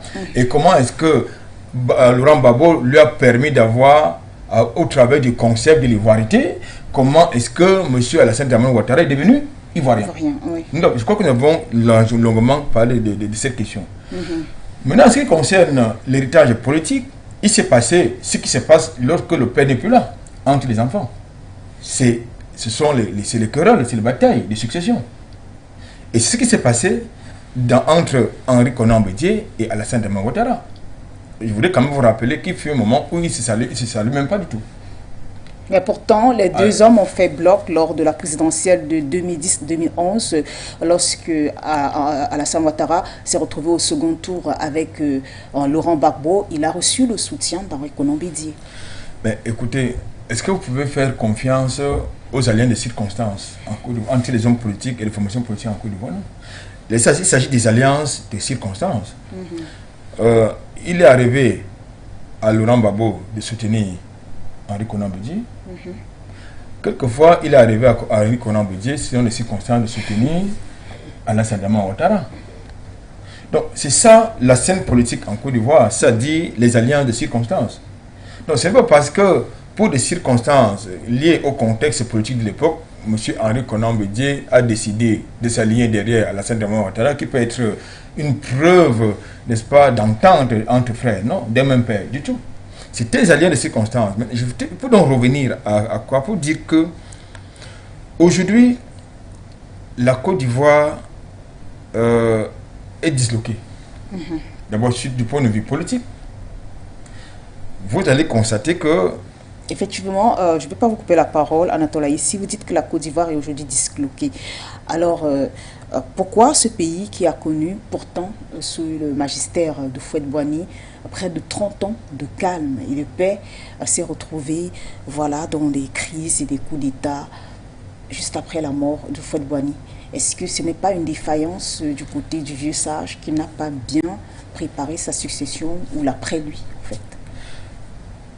J'étais en train de dire que j'arrive à votre question, je vais répondre à votre question. J'étais en train de vouloir dire que aujourd'hui, la Côte d'Ivoire est divisée, d'abord du point de vue politique et du point de vue sociologique. Lorsque nous nous plongeons dans la crise électorale, post-électorale de 2011, vous l'avez bien constaté que c'est lui qui est actuellement comme président de la Côte d'Ivoire a instrumentalisé la fibre tribale. Désormais, c'était une affaire des populations du Nord contre celles du Sud. Donc on a instrumentalisé les tribus, on a injecté dans la scène politique le tribalisme. C'est ça également la Côte d'Ivoire d'aujourd'hui. Maintenant, quand vous posez la question de savoir pourquoi est-ce que... la Côte d'Ivoire a connu des crises et des coups d'État après 30 ans de paix durant le règne de Houphouët-Boigny. Est-ce que cela, effectivement, n'est pas imputé? Est-ce que ce désordre qui a suivi n'est pas imputé à la manière dont Houphouët-Boigny a géré le pays? Ça veut dire le fait qu'il n'ait pas préparé une succession au sein même de sa famille politique? Je pense qu'il n'était pas dans les dispositions de préparer sa succession en tant que telle. Tout à l'heure, je vous ai dit qu'il était dans une sorte... Il était engagé dans une dynamique de personnification de son pouvoir. Et il pouvait distribuer les strampotins politiques à qui il voulait, dans sa famille politique ou en dehors, parce qu'il fallait qu'il contrôle tout le monde. La seule personne qui n'a pas pu contrôler sur la scène politique, c'était bien évidemment Laurent Gbagbo, qui est devenu un fils rebelle. Et plusieurs fois, ce fils rebelle a fait la prison. Voilà. Parmi tant d'autres. Voilà. Comme je le dis, est-ce que le fait que la Côte d'Ivoire aujourd'hui soit en train de s'engager dans un processus de réconciliation nationale est le fait du sage et du vieux? Certainement. Parce que justement, il n'a pas su préparer son départ. Parce que lorsque un chef est conscient qu'il peut partir à tout moment, il prépare sa succession. Et cette succession-là n'a pas été véritablement préparée du côté de la Côte d'Ivoire. D'abord parce que d'abord du fait de Paris, qui avait un allié, on ne peut plus très fidèle en Côte d'Ivoire. Paris s'appuyait sur la Côte d'Ivoire, sur Houphouët-Boigny, pour contrôler la région ouest africaine. C'était lui le patron, c'était Houphouët-Boigny qui était le patron politique, au même titre que Bongo. Omar Bongo était le patron politique, géopolitique du côté de l'Afrique centrale parce qu'il avait le pétrole. Il avait le pétrole gabonais. Du côté de la Côte d'Ivoire, il y avait le cacao et le café ivoirien. Donc c'était des armes à la fois politiques et géopolitiques. Donc je crois qu'aujourd'hui, ce qui se passe en Côte d'Ivoire est à l'image de ce que nous vivons dans d'autres pays africains, c'est-à-dire la longévité du pouvoir de certains dirigeants qui sont soutenus par Paris, qui sont instrumentalisés par Paris. C'est ça qui est la question. Donc aujourd'hui, au même titre que, par exemple, au Sénégal, la plupart de l'élite, une grande partie de l'élite ivoirienne, enfin de l'élite politique, élite économique, pense qu'elle est beaucoup plus, elle est plus française qu'ivoirienne. Et c'est ça le gros problème. C'est le gros problème. La preuve, c'est que lorsque M. Ouattara revendique d'être héritier de son père, c'est en tout point de vue. La preuve, il a éprouvé la maîtrise de son père. Alors, effectivement, vous parlez d'Alassane Ouattara. Selon une certaine opinion politique ivoirienne, il n'y a pas d'héritage de Houphouët-Boigny dans les actes en ce qui concerne ce fils-là, car cette opinion considère que Houphouët-Boigny avait l'art d'associer toutes les régions de la Côte d'Ivoire à la gouvernance, mais qu'avec le président actuel, dont vous évoquiez le nom, il y a une prédominance des gens du Nord dans tous les secteurs. C'est ce que je vous disais. Que quand vous me posez la question de savoir pourquoi est-ce qu'il y a du désordre politique, pourquoi le désordre a investi la scène politique ivoirienne aujourd'hui, alors que ce n'était pas le cas de l'époque de Houphouët-Boigny. Je vous ai fait comprendre que Houphouët-Boigny avait l'art de rassembler tout le monde, il contrôlait tout le monde comme il le faisait Omar Bongo du côté du Gabon. C'est-à-dire il contrôlait tout le monde, quelquefois même s'il fallait corrompre justement les acteurs, tous les acteurs politiques, il le faisait. La preuve, c'est qu'au Gabon, il avait là de ridiculiser ses opposants en leur faisant comprendre qu'il tout se mange dans sa main. C'était la même chose du côté de la Côte d'Ivoire avec Houphouët-Boigny qui contrôlait tout le monde, sauf un qui n'a pas pu contrôler, je voulais donner son nom, Laurent Gbagbo. Donc, maintenant, celui qui arrive et qui revendique à tort, qu'est-ce qui confie de l'imposture, comme étant l'héritier de son père, qu'est-ce qu'il a fait? Je voulais dire qu'il arrive aux affaires en 2011. Quand il arrive aux affaires par les chars français, mais il instrumentalise, c'est-à-dire il divise la population ivoirienne. Désormais, vous avez d'un côté les musulmans qui sont pro-Ouattara, et de l'autre côté, vous avez des chrétiens qui sont beaucoup plus peut-être pro-Babo pour la plupart. Donc, je pense qu'aujourd'hui, il faut faire très attention, c'est-à-dire qu'il faut éviter de surfer sur le tribalisme, et c'est ce que l'autre fait en Côte d'Ivoire. C'est-à-dire qu'il surfe sur le tribalisme pour contrôler, pour espérer contrôler justement la scène politique, pour maintenir son pouvoir, ce qui est dangereux. Ils ont qui est extrêmement dangereux. Donc, malheureusement, il dit qu'il revendique lui, comme étant l'héritier de son père. J'ai donné quelques éléments d'analyse sur ce plateau pour vous indiquer il est tout sauf un héritier de son père. Je vous ai dit comment est-ce qu'un héritier gère le patrimoine de son père, n'est-ce pas? La preuve, je vous ai donné, je voulais également indiquer que sur le point de vue politique, le PDCI et le EDR ne sont plus, n'est-ce pas, un même parti politique. Donc, Bédié a pris le PDCI, Ouattara a récupéré le RADP, le EDA, ce qui est un problème. Il a transformé quand même en RHDP cette coalition aujourd'hui qui, selon lui, doit rendre hommage. Coalition, c'est absolument faux. Il n'y a aucune coalition autour du RHDP.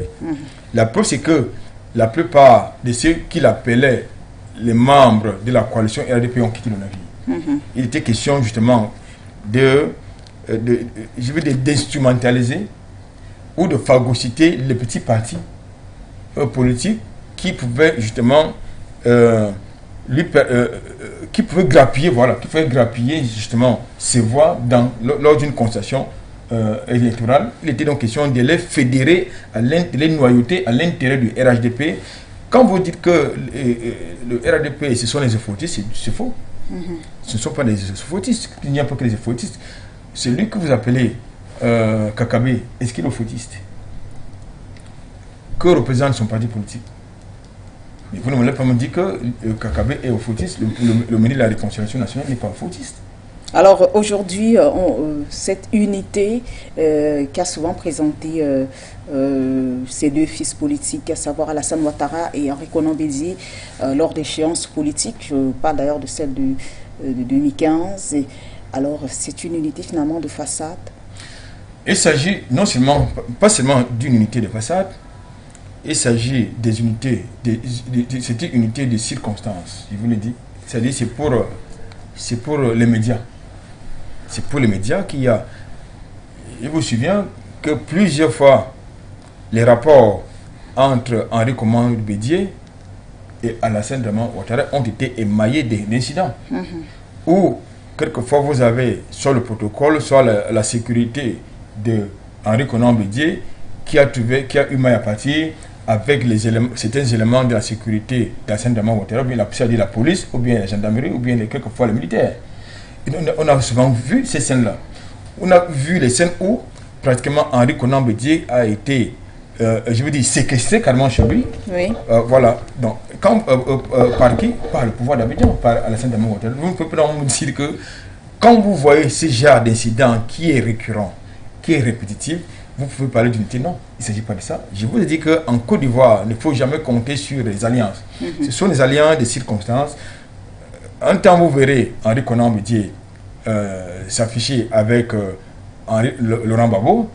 Demain, vous le verrez s'afficher avec Alassane Dramane Ouattara et vice-versa. Donc, c'est ça la scène politique à Côte d'Ivoire. Et je pense qu'il est important de trouver des alternatives, de rajeunir les acteurs politiques du côté de la Côte d'Ivoire, parce que c'est les mêmes têtes qu'on voit tout le temps. Il faut donc essayer de rajeunir la scène politique au travers des acteurs politiques. En tout cas, merci Anatole ici pour cette première partie, à savoir nos échanges. On va passer à présent à la deuxième thématique. Elle concerne la situation du côté de l'Afrique du Sud, notamment au sein de l'ANC, le parti sud-africain au pouvoir. Le président Cyril Ramaphosa pourrait connaître le même sort que son prédécesseur Jacob Zuma, qui avait été contraint à la démission parce qu'empêtré dans les scandales de corruption suite à l'affaire Fala Fala, comme d'ailleurs le souligne ce reportage que nous proposons de suivre avec nous, avec le concours de la réalisation.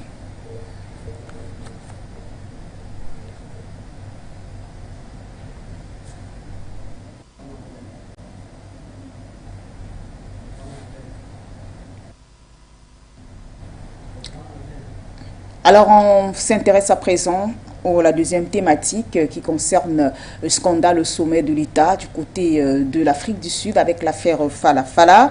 Et on aimerait suivre ce reportage qui retrace les faits pour effectivement planter le décor et revenir pour les commentaires.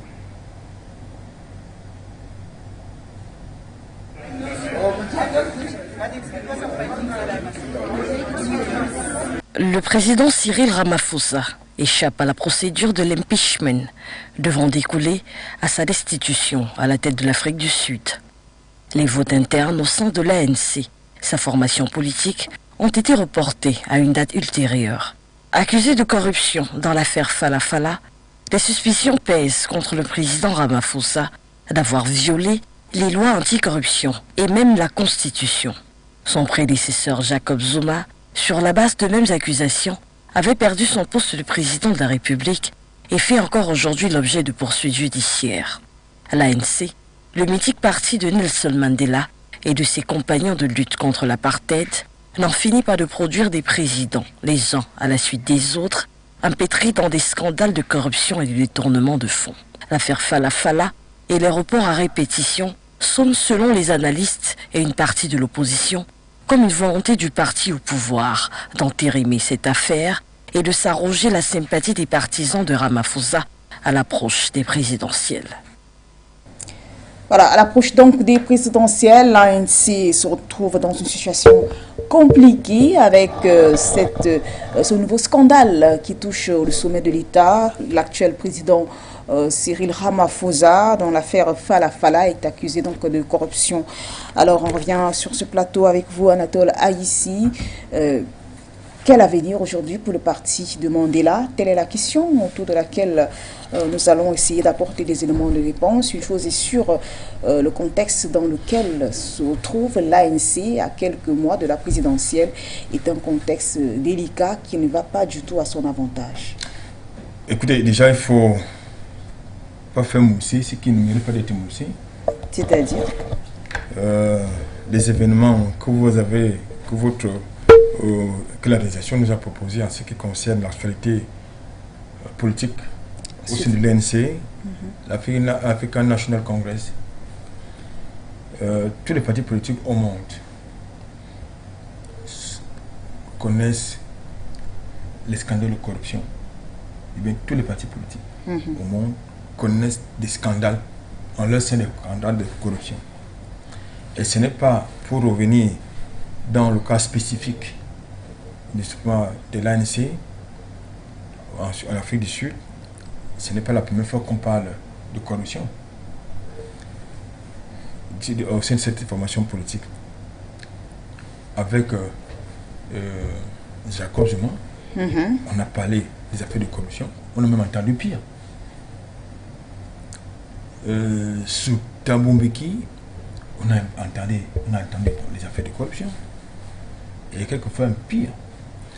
Nous avons, ça s'amplifie avec l'arrivée de Cyril Ramaphosa, les affaires de corruption. N'oublions pas que Cyril Ramaphosa, c'est un capitaliste. Donc, c'est un homme d'affaires, qui traite avec des grandes familles. Donc, il est riche. Donc, je pense que ce qui est intéressant, de mon point de vue, c'est de comprendre le contexte dans lequel cette affaire est amplifiée. Ce sont les événements qui sont déroulés en 2020. Dans la résidence, justement, prudentielle, du côté de Fala, comme vous le dites, dans votre papier. Mais pourquoi ça rebondit aujourd'hui? Nous sommes en 2022. C'est ça, c'est le contexte qui devrait nous intéresser. Ça rebondit en 2022 parce qu'il est question de... Ça se passe à la veille d'une conférence de l'ANC et nous sommes à moins de 2 ans de la prochaine élection présidentielle en Afrique du Sud. Donc, il faut donc amplifier. Il faut amplifier justement ce qui, de notre point de vue, constitue un fait divers, qui devrait être réglé sur le plan peut-être judiciaire, mais qui se transporte sur le terrain politique. Parce que c'est quoi le problème? Qu'un cambriolage aurait eu lieu à la résidence de Fala du président Ramaphosa, et que les cambrioleurs auraient trouvé 580 000 $, dans les coussins, de cage dans le coussin, n'est-ce pas, d'un fauteuil, d'un canapé. Non, il faut. Je crois qu'il s'agit là d'un fait. Pour moi, c'est un fait divers. Et si, parce que ça concerne un chef d'État, que ça doit être amplifié, ça devait rester dans le couloir judiciaire, mener des enquêtes, et pour savoir... Parce qu'il y a plusieurs versions dans cette affaire. La version, n'est-ce pas, de ces adversaires politiques, voudrait que ce soit une affaire de corruption. Oui. Or, dans la même résidence... Puisqu'il faut quand même tracer l'origine de l'argent. Non, le président vous fait comprendre dans sa version qu'il y a eu, n'est-ce pas, des hommes d'affaires, je crois, indiens, qui sont venus acheter, n'est-ce pas, des buffles, qui sont venus acheter des buffles parce qu'il a un cheptel. Il fait dans l'élevage également. Donc, c'est l'un de ses employés qui aurait vendu, qui aurait fait une transaction avec des Indiens. Et comme le coffre-fort était, disons, trop gros, il n'avait pas, n'est-ce pas, le code de coffre-fort, l'employé a préféré mettre cet argent là où, justement, les cambrioleurs l'ont trouvé. Ça, c'est la version du président. Maintenant, la version des autres, c'est que, justement, c'est l'argent issu de la corruption. 580 000 $, ça peut représenter quoi pour un richissime comme Cyril Ramaphosa? Je voudrais quand même vous dire que c'est une affaire qui se passe dans une résidence privée. Mais j'avais dit, il y a quelque chose qui est anguille sous roche. Et je vous dis que ce sont les événements qui sont passés en 2000, c'est en février 2020 que sont déroulés ces événements. Et ça ressort en 2021, il y a un problème. Donc je crois qu'aujourd'hui, comme je l'ai indiqué tantôt... Donc il y a une volonté pour aller vraiment droit au but, il y a une volonté de nuire, voilà, à l'image politique de Ramaphosa, ceci en vue de la prochaine présidentielle. Naturellement, il s'agit de l'ONU, c'est-à-dire de détruire son image, de le disqualifier pour son second mandat présidentiel. Je veux dire que c'est le contexte qui nous intéresse. Je vous ai indiqué que, eh bien, si on le soupçonne de corruption, ça devrait faire l'objet d'une enquête judiciaire. Ça ne devrait pas se transporter sur le terrain politique. Il y a même une commission d'enquête parlementaire qui, apparemment, était sur le point d'être mise en place, mais qui a été à la fin annulée. Il y a une conférence de presse qui a été prévue sur la question. Ça a été également annulé. Bon, pourquoi? Pourquoi est-ce que ça prospère davantage sur le terrain politique que sur les différents terrains médiatiques, judiciaires? Il y a un problème. Donc je crois qu'aujourd'hui, pour nous, en tout cas en tant qu'analyste, c'est un fait divers. Peut-être parce que ça concerne un président de la République. Mais est-ce que c'est un fait divers que l'on ne devait pas prendre au sérieux lorsqu'on sait que Jacob Zuma, c'est également les scandales de corruption, les histoires de pots de vin et tout qui lui ont valu, qui ont finalement eu raison, voilà, de son mandat, son dernier mandat à la tête du pays. Comparaison n'est pas raison. Comparaison n'est pas raison. Est-ce qu'effectivement ces ennemis-là, comme vous dites, ne veulent pas surfer sur cette affaire Jacob Zuma pour la répéter avec l'actuel président Cyril Ramaphosa en vue de le fragiliser effectivement pour la prochaine séance électorale? Écoutez, déjà il faut vous indiquer que Jacob Zuma n'était pas richissime, n'était pas milliardaire comme l'est Cyril Ramaphosa. Oui. Ça il faut le dire déjà. Et puis Jacob Zuma donnait à entendre, à voir qui aimait les scandales, et pas seulement les scandales de corruption, mais également de mœurs, puisque quelquefois il a été accusé de viol. Donc il ne s'en cachait pas. Il ne s'en cachait pas. Donc je pense qu'il faut pas, on ne peut pas penser que si on peut reprocher des faits de corruption ou de mœurs, la fait de mœurs à Zuma, ça devrait être forcément la même chose en ce qui concerne Cyril Ramaphosa. Déjà dans son propre camp, je parle du camp politique de Cyril Ramaphosa, il a des alliés. Il a des camarades qui le soutiennent, qui ne veulent pas de sa destitution, encore que ce fameux processus, cette fameuse procédure de destitution le visant, je ne suis pas certain que ça puisse prospérer. Parce que vous n'avez pas les éléments probants qui puissent établir sa culpabilité par rapport aux faits qui sont allégués. Je pense que la meilleure façon de traiter cette question aurait consisté à engager des enquêtes judiciaires pour véritablement déterminer l'origine de l'argent qui a été trouvé, l'origine des 580 000 $ qui ont été retrouvés chez lui. Mais je trouve quand même ça assez... c'est très gros comme fait divers. C'est-à-dire un richissime milliardaire chez qui on retrouve 580 000 $.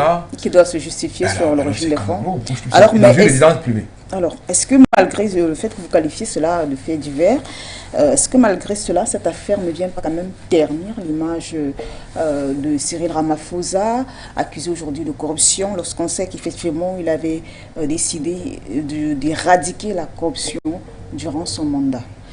Je crois que c'est sur ce terrain-là, c'est même pour ces raisons qu'ils sont allés sur le terrain politique. C'est-à-dire pour le contredire, c'est-à-dire pour mettre dans la balance entre ses engagements politiques et les faits allégués ou présumés de corruption. Donc, je crois que c'est un peu très gros. Ça, je le dis, c'est un peu très gros. Mais vous savez, sur le terrain politique, surtout lorsqu'il y a la concurrence politique, tous les coups sont permis. Tous les coups sont permis. Et il est donc question, justement, non seulement de le fragiliser au sein de son propre parti, parce qu'il y a également des adversaires au sein de son propre camp politique, mais également de fragiliser l'ANC pour les prochaines élections, pour la prochaine élection présidentielle. Donc, je crois que ça va peut-être jouer. Je crois également qu'il a à la dernière actualité, nous fait comprendre que justement, avec le temps, cette affaire-là, justement, va mourir de sa plus bonne mort. Justement, ça va s'atténuer, ça va disparaître, on ne va plus en parler avec le temps. Mais ce qui, de mon point de vue, ce qui est questionnable, c'est que, et qui n'est pas, de mon point de vue également, extraordinaire, c'est que la corruption est devenue une actualité régulière au sein de l'ANC. On en parlait, tout à l'heure je le disais, on en parlait sur Thabo Mbeki, oui. On en parlait sur Jacob Zuma. Maintenant on en reparle avec justement avec Cyril Ramaphosa. Mais ce qui est quand même, par contre, ce qui est dangereux pour l'ANC, ce n'est pas tant cette affaire de corruption présumée, n'est-ce pas, du président sud-africain, c'est davantage les clivages au sein même de l'ANC qui risquent justement de fragiliser ces partis politiques. C'est les clivages, c'est-à-dire les luttes intestines à l'intérieur des partis qui vont davantage le fragiliser. Donc je crois que, comme certains leaders d'opinion, comme certains analystes le pensent, cette affaire de corruption présumée, qui n'est pas formellement établie, va mourir de sa mort. En tout cas, c'est d'ailleurs votre souhait. Alors, on est arrivé carrément au terme de ce programme. Merci à vous, Anatole Aïssi, d'avoir honoré à ce rendez-vous. C'est fait un plaisir, comme d'habitude. Je pense que nous avons essayé d'éclairer la lanterne de vos téléspectateurs, de vos auditeurs, relativement au thème que vous nous avez suggéré ce matin. Je voudrais indiquer que pour ceux qui nous ont regardés, le football ne peut pas être un modèle.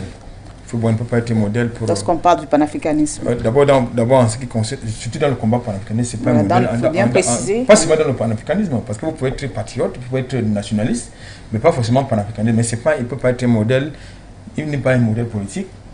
Il peut être un modèle de patriote économique, parce qu'à la fin, vers la fin de sa vie politique, au dernier moment, aux instants de sa vie, il a commencé à devenir ce patriote économique qui prônait pour justement l'autodétermination économique, l'indépendance économique des États africains, pour que justement les produits, je veux dire, qui